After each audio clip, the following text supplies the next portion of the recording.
첫날 밤이었습니다. 그런데 신랑이 신부를 눈밭에 내던졌습니다. 이유도 없이 말입니다. 당장 꺼져라. 꼴도 보기 싫다. 그날 밤 그녀는 모든 걸 잃었습니다. 그런데 다음 날 그 사내는 역적으로 끌려가 처형됩니다. 그리고 그제서야 밝혀진 진실. 그는 그녀를 살리기 위해 일부러 악기가 된 것이었습니다. 안녕하세요. 은빛 이야기입니다. 오늘도 귀 기울여 주셔서 감사합니다. 그럼 오늘 이야기를 지금 바로 시작합니다. 저는 서윤택이라 합니다. 한양 내수사에서 왕실의 물자를 관리하는 별감이죠. 높은 벼슬은 아니었습니다. 그러나 왕실의 안살림을 손수 챙기는 자리였으니 아무나 앉을 수 있는 자리도 아니었어요. 저는 그 자리를 10년 넘게 지켰습니다. 흔들리지 않고 말없이 그저 묵묵히. 그런데 그해 겨울 혼례를 치르게 됐습니다. 상대는 궁에서 나온 여인이었어요. 이름은 초연, 나이는 18. 궁녀로 수년을 보내다 방출된 처자였습니다. 집안 어른들은 잘됐다 하셨죠. 궁에서 몸가짐을 배운 여인이니 안주인으로 부족함이 없다고요. 저는 아무 말도 하지 않았습니다. 혼례 날은 눈이 내렸습니다. 한방눈이 펑펑 쏟아지는 날이었어요. 동네 사람들은 좋은 징조라 했죠. 흰 눈이 덮인 혼례 날은 복이 가득하다고요. 그러나 저는 그 말이 귓등으로도 들어오지 않았습니다. 그저 절차대로 움직였어요. 절하고 잔 올리고 고개 숙이고 몸은 혼례를 치렀지만 마음은 딴 곳에 있었습니다. 초연은 고개를 숙인 채 방으로 들어왔어요. 족두리를 쓰고 화롯을 입고 두 손을 곧게 모은 채였습니다. 작은 체구였어요. 어깨가 좁고 손이 가늘었죠. 눈을 내리깔고 있어서 표정은 보이지 않았습니다. 그러나 그 자세만으로도 알 수 있었어요. 이 여인은 오늘 이 자리가 몹시 낯설고 몹시 두렵다는 것을. 그래서 더 단호하게 말해야 했습니다. 저는 촛불 하나만 켜진 방에서 초연을 바라봤어요. 그리고 아무런 머뭇거림 없이 입을 열었습니다. 당장 꺼져라. 너는 이 집에 있을 자격이 없다. 초연의 어깨가 굳었습니다. 미세하게, 그러나 분명하게. 그녀는 천천히 고개를 들었어요. 눈빛에 의아함과 두려움이 뒤섞여 있었습니다. 입술이 살짝 열렸다가 다시 닫혔어요. 무슨 말을 하려다 삼킨 것이겠죠. 저는 시선을 거뒀습니다. 초연은 그날 밤 눈 속으로 내쫓겼습니다. 이유도 듣지 못한 채 화롯 그대로 한방눈이 쏟아지는 한양 거리로 나섰어요. 사람들은 수군거렸겠죠. 별감 서윤택은 냉혈한이라고, 사람의 정이라고는 없는 자라고. 그런데 말입니다. 저는 그날 밤 방문을 닫은 채 한동안 움직이지 않았습니다. 눈이 내리는 소리만 들으면서. 초연이 내쫓긴 것은 한밤중이었습니다. 한방눈은 여전히 쏟아지고 있었어요. 화롯 위로 눈송이가 소리 없이 내려앉았습니다. 걸음을 옮길 때마다 눈이 신발 속으로 파고들었어요. 발이 시렸습니다. 그런데 이상하게도 발보다 가슴이 더 시렸죠. 초연은 걸었습니다. 방향도 없이 그저 걸었어요. 한양 거리는 깊은 밤이라 인적이 없었습니다. 간간이 개 짖는 소리만 담장 너머에서 들려왔어요. 눈은 점점 더 거세졌습니다. 시야가 하얗게 흐려졌죠. 초연은 어느 순간 자신이 어디 있는지조차 알 수 없었어요. 돌아갈 곳은 없었습니다. 친정은 오래전에 무너졌어요. 아버지는 초연이 12살 되던 해에 세상을 떴고 어머니는 그 이듬해에 뒤를 따랐습니다. 남은 것은 아무것도 없었어요. 그래서 궁으로 들어간 것이었죠. 살기 위해서. 그것 말고는 달리 방법이 없었으니까요. 궁에서의 세월도 순탄하지 않았습니다. 초연은 궁녀로 7년을 보냈어요. 성실했고 조용했고 눈치가 빨랐습니다. 그런데도 결국 쫓겨났죠. 이유는 단순했어요. 상궁 하나의 미움을 샀습니다. 사소한 일이었어요. 찻잔 하나를 잘못 놓은 것이 시작이었죠. 그런데 그 사소함이 꼬리를 물었습니다. 작은 일이 이렇게 커질 수도 있구나.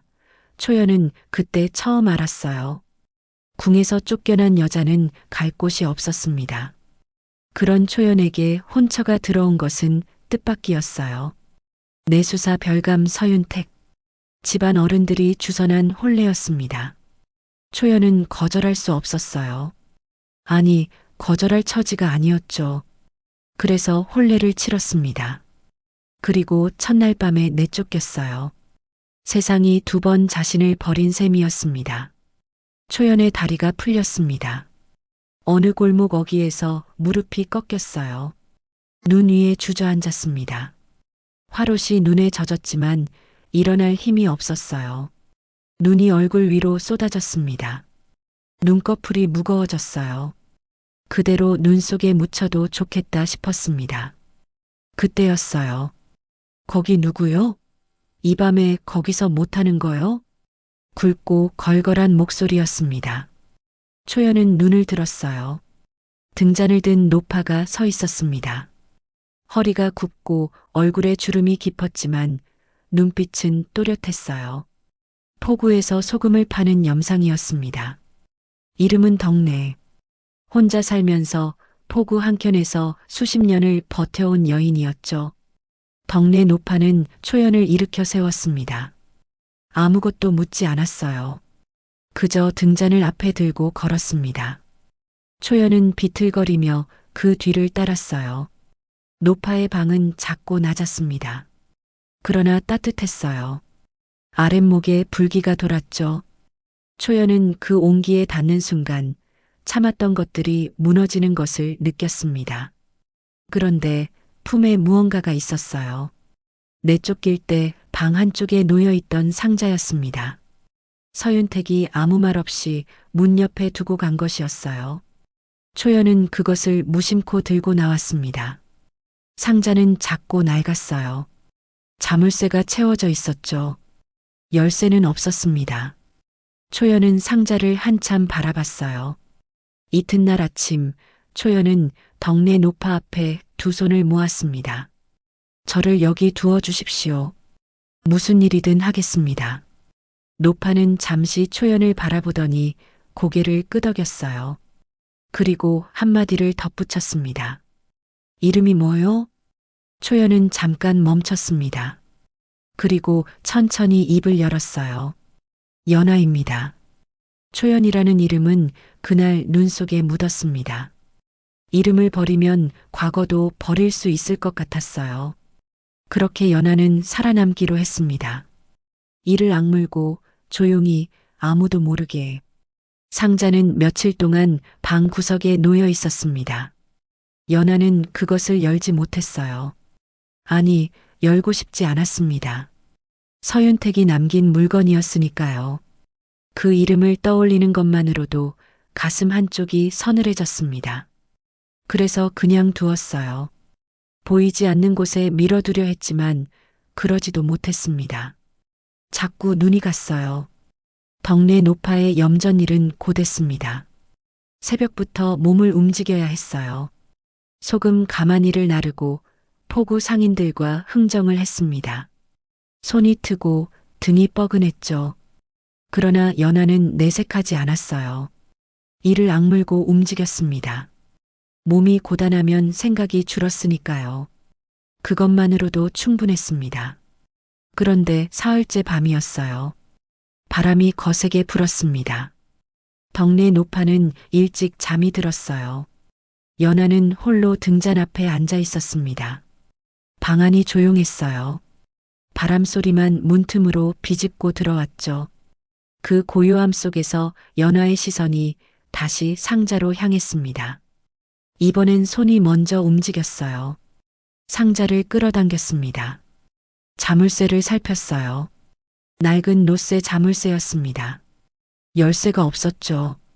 연하는 잠시 망설이다가 부직갱이 끝으로 자물쇠를 건드렸어요. 생각보다 쉽게 열렸습니다. 자물쇠가 이미 헐거워져 있었던 거죠. 뚜껑을 열었습니다. 첫 번째로 눈에 띈 것은 금괴였어요. 손가락 2마디만 한 크기였지만 등잔 불빛 아래 묵직하게 빛났습니다. 하나가 아니었어요. 4개였죠. 연하는 숨을 참았습니다. 그 아래에는 얇게 접힌 종이 묶음이 있었어요. 펼쳐보니 빼곡한 글씨로 채워진 장부였습니다. 물자 이름과 수량, 날짜, 그리고 이름들. 연하는 내수사에서 몸을 낮추고 살았던 터라 그 형식이 낯설지 않았어요. 이것은 왕실 물자 거래 장부였습니다. 그런데 장부에 적힌 수량이 이상했어요. 실제보다 훨씬 부풀려져 있었습니다. 그리고 맨 아래에 밀서가 있었습니다. 접힌 자국이 깊었어요. 누군가 여러 번 펼쳤다 접었다 한 흔적이었습니다. 연하는 천천히 펼쳤어요. 글씨는 흘려 쓰여 있었지만 또렷했습니다. 내일 새벽 영모 사건이 터진다. 내 수사를 먼저 친다. 장부를 가진 자는 살아남지 못한다. 연하는 밀서를 쥔 손이 떨렸습니다. 다시 읽었어요. 그리고 또 읽었습니다. 글자들이 눈앞에서 흔들렸어요. 영모, 내수사, 장부. 단어 하나하나가 가슴속으로 파고들었습니다. 그러니까 이 상자가 위험한 물건이었던 거죠. 서윤택은 알고 있었을 겁니다. 이 상자가 무엇인지, 이것을 가지고 있으면 어떻게 되는지, 그래서 자신의 집에서 없애야 했던 거예요. 가장 빠른 방법은 들고 나갈 사람을 만드는 것이었죠. 연하는 등잔 불꽃을 바라봤습니다. 그 순간 파트 1의 장면이 떠올랐어요. 냉정하게 내뱉던 그 목소리. 당장 꺼져라. 너는 이 집에 있을 자격이 없다. 그 말이 이제 다르게 들렸습니다. 쫓아낸 것이 아니라 내보낸 것일 수도 있었어요. 그런데 그것이 더 무서웠습니다. 살리려 했다면 왜 아무 말도 하지 않았을까요? 연하는 상자를 덮었어요. 손이 여전히 떨렸습니다. 밖에서는 바람이 울었어요. 날이 밝으면 무언가 결정해야 했습니다. 소식은 새벽 폭우까지 흘러들었습니다. 날이 채 밝기도 전이었어요. 폭우 상인들이 하나둘 모여 수군거리기 시작했습니다.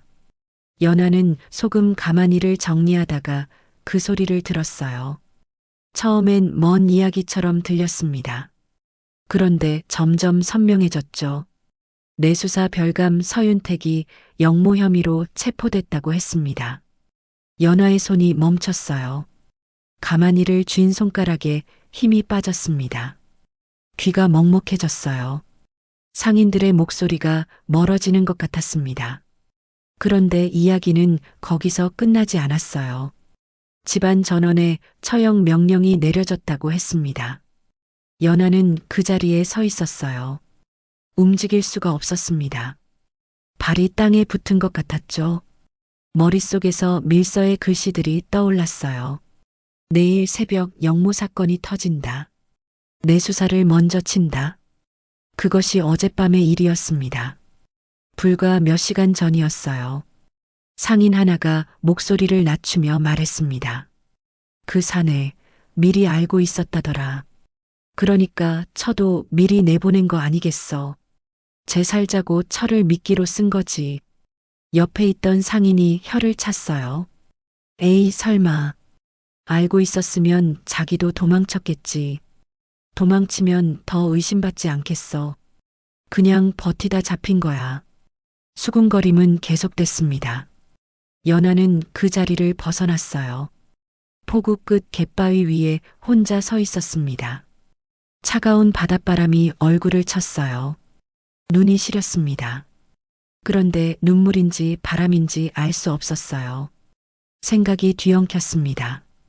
서윤택이 미리 알고 있었다면 그날 밤 상자를 문 옆에 두고 간 것은 우연이 아니었습니다. 연하를 내보낸 것도 충동이 아니었어요. 그는 알고 있었던 거죠. 영모가 터질 것을, 장부를 가진 자가 죽을 것을, 그래서 장부를 집 밖으로 내보내야 했습니다. 그 방법이 연하였던 거예요. 가슴이 서늘했습니다. 그러나 이상하게도 원망보다 다른 감정이 먼저 올라왔어요. 만약 그날 밤 내쫓기지 않았다면 연하는 지금 어떻게 됐을까요? 처형 명령이 내려진 그 집 안에 있었겠죠. 서윤택의 처로 함께 끌려갔을 겁니다.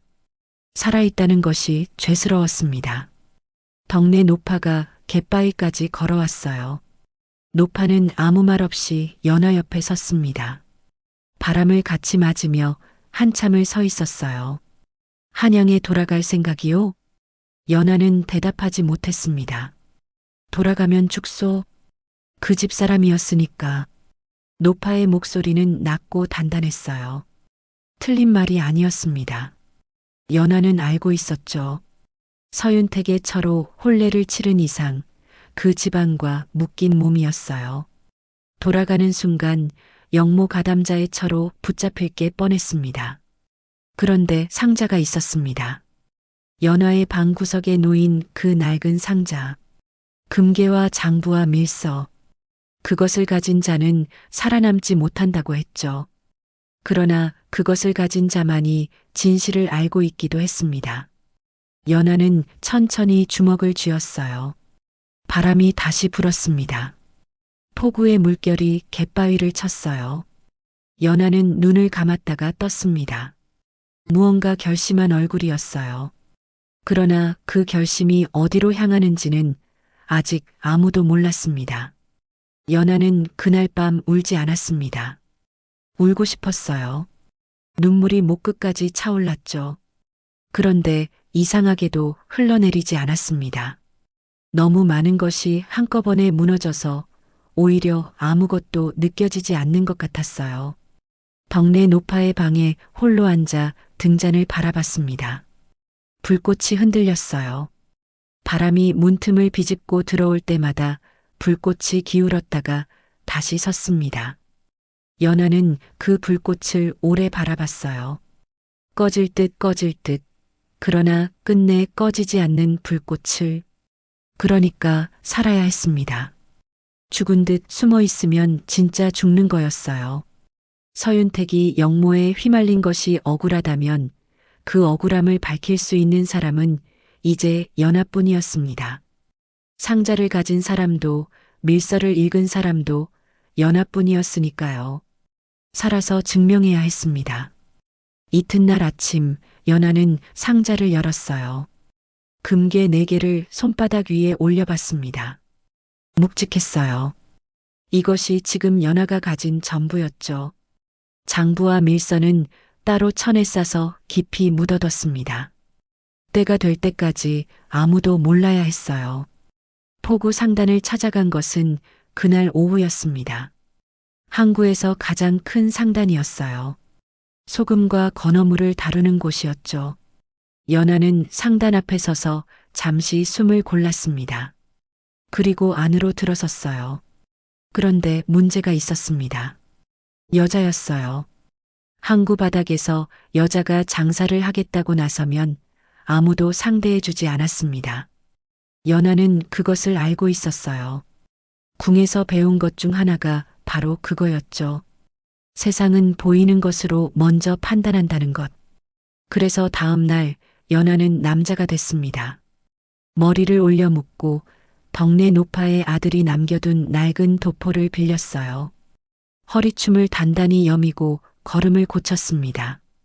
목소리를 낮추고 시선을 정면으로 향했어요. 거울 속 얼굴은 낯설었지만 눈빛만큼은 흔들리지 않았습니다. 상단 주인은 처음에 시큰둥했어요. 미천이 얼마냐고 물었습니다. 연하는 금괴 하나를 내밀었어요. 주인의 눈빛이 달라졌죠.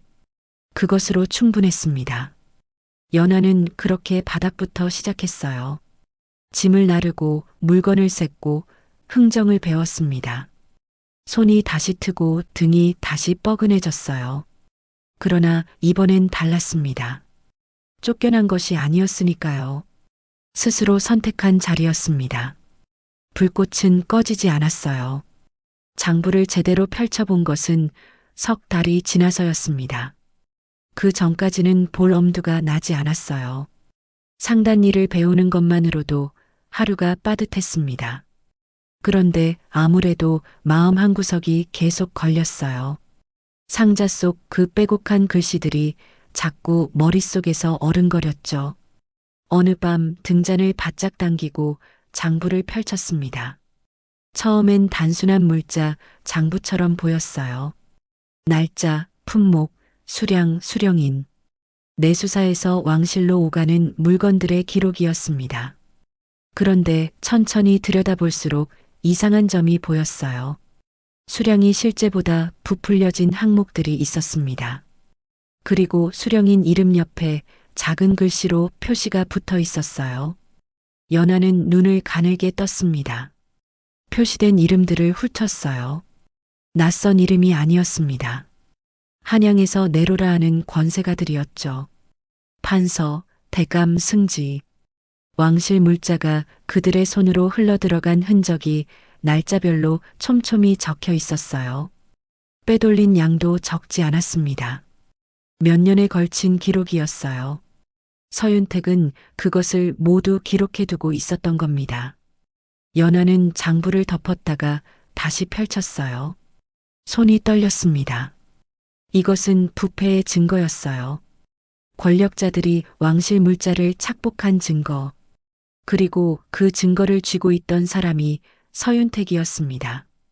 그러니까 영모가 아니었던 거죠. 조작이었습니다. 서윤택이 증거를 쥐고 있다는 것을 안 자들이 먼저 손을 쓴 거였어요. 영모라는 죄명을 씌워 입을 막은 것이었습니다. 억울하게 죽은 사람이었어요. 처음부터 숙청 대상이었던 거죠.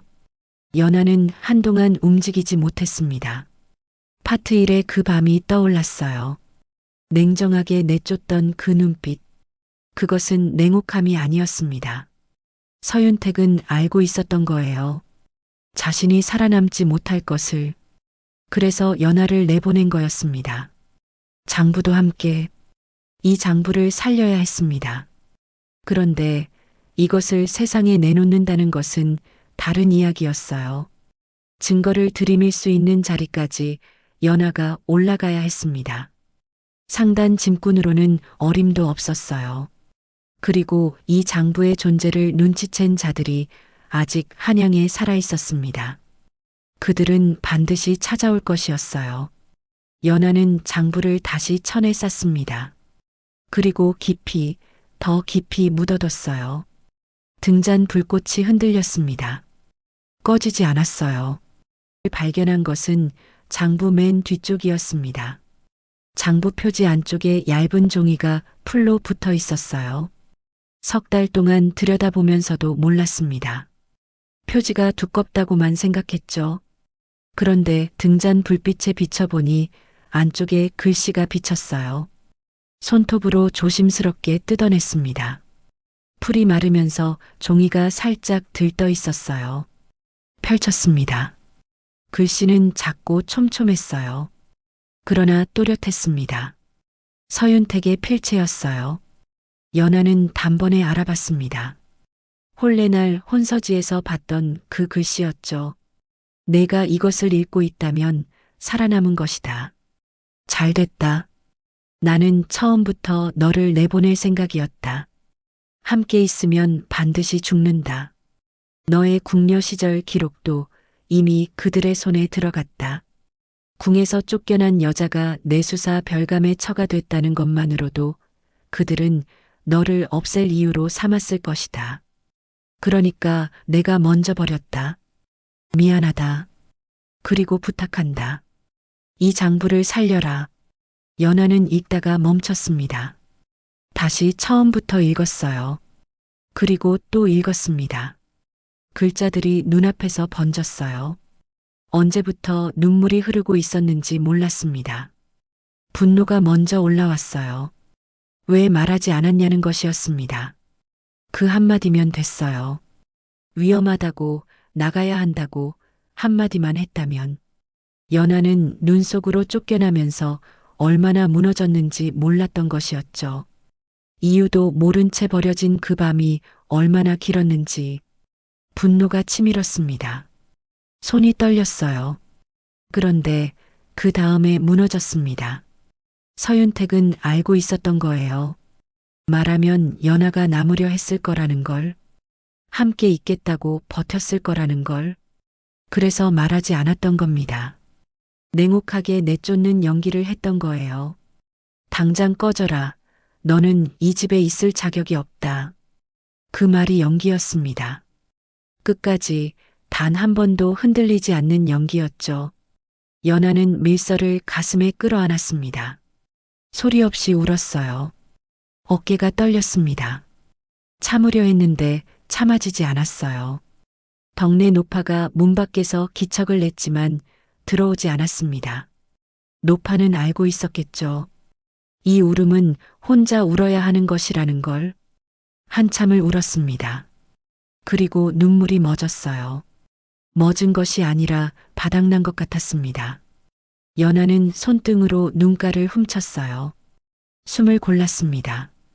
등잔 불꽃을 바라봤어요. 결심은 이미 서 있었습니다.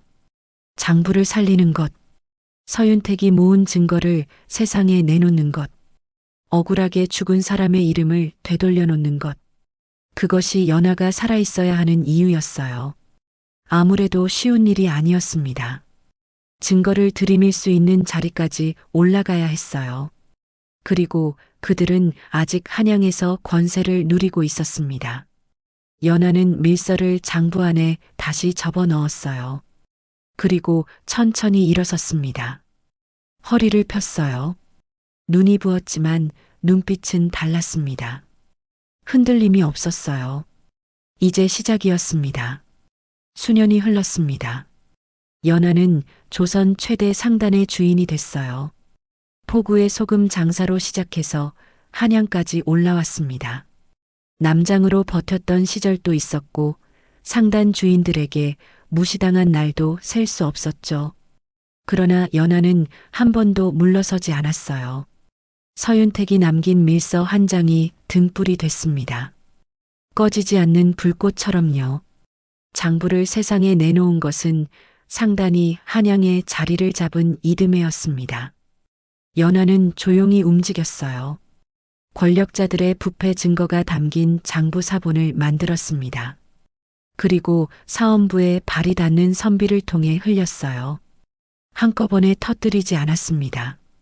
천천히 조금씩 그들 스스로 무너지도록 했죠. 그러니까 서윤택이 수년에 걸쳐 모은 증거는 단 한 줄도 허투루 쓰이지 않았습니다. 판서 둘이 파직됐어요. 승지 하나는 유배를 갔습니다. 왕실 물자를 착복한 사실이 드러나면서 조정이 뒤집혔어요. 그리고 그 혼란 속에서 서윤택의 사건이 다시 열렸습니다. 영모가 아니었다는 것이 밝혀졌어요. 왕명으로 누명이 벗겨졌습니다. 명예가 회복됐죠. 억울하게 죽은 사람의 이름이 돌아왔습니다. 눈이 내리는 날이었어요. 연하는 혼자 처형지를 찾았습니다. 한양 외곽의 허허로운 언덕이었어요. 아무것도 없는 곳이었습니다. 그저 바람만 불었어요. 연하는 그 자리에 서서 눈이 쌓이는 것을 바라봤습니다. 화롯을 입고 눈 속에 내쫓기던 그 밤이 떠올랐어요. 발이 시렵고 가슴이 서늘했던 그 밤이요. 한참 만에 입을 열었습니다. 당신이 버린 게 아니라 나를 살린 것이었네요. 목소리가 떨렸어요. 그러나 끝까지 말했습니다. 눈송이가 어깨 위로 내려앉았어요. 대답은 없었습니다. 당연히 없었죠. 그래도 괜찮았어요. 사랑은 때로 잔인한 선택으로 남습니다. 따뜻한 말 한마디 없이 떠나보내는 것이 사랑일 수 있었어요. 차갑게 내쫓는 것이 살리는 방법일 수 있었습니다. 연하는 그것을 이제 알았죠. 눈은 계속 내렸습니다. 연하는 돌아섰어요. 등 뒤로 눈이 쌓였습니다. 발자국이 하나씩 생겼어요. 그 발자국은 선명했습니다. 흐려지지 않았어요.